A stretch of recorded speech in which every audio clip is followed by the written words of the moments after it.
do të preferoja që vlerësimin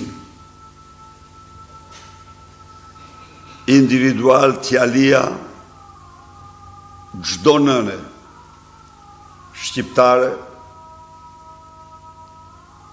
se sa do donte ajo që kryeministri i vendit t'i servir fëmijës saj nuditetin e tij dhe ish bashkëshortes. Do doja që çdo grua t'i shtronte pyetjes vetes sa do donte ajo që burri i saj t'i servirte publikut lakuriqësinë e saj me të në plazh. Do doja që çdo mësuese të pyeste veten çfarë përbën kjo për nxënësit e saj, kur një kryeministër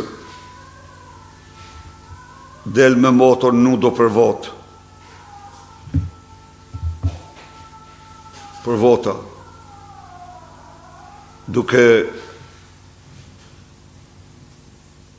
shfrytzuar jashtë çdo lloj kodi etik dhe moral detyrën. Do doja që çdo shqiptar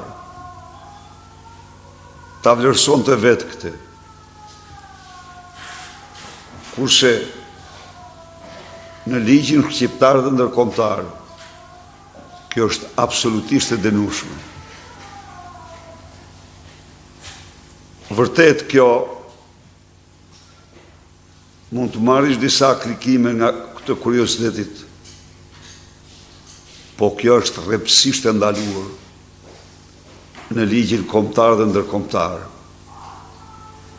Jo vetëm për faktin se ti kisha aty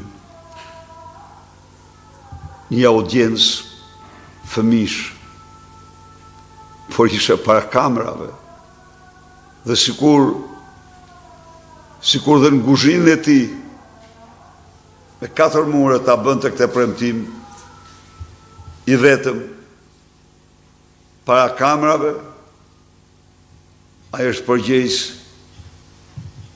për qindra mijëra fëmijë të cilët do të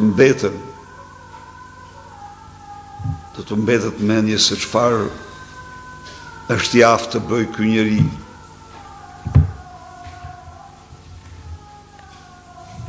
Çfarë është i aftë të bëjë ky njeri?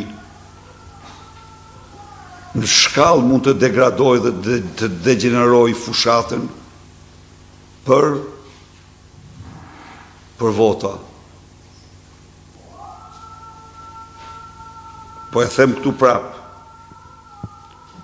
në ligj kombëtar dhe ndërkombëtar, ata që kanë kryer akte të tilla janë përjashtuar nga gara zgjedhore dhe janë ndëshkuar me ligj. Një propagandë e tillë është e tmerrshme. S'mund të nxjerrësh në pazar ti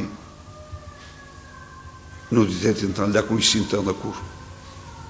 Sepse ka një kod etik moral shoqëria njerëzore.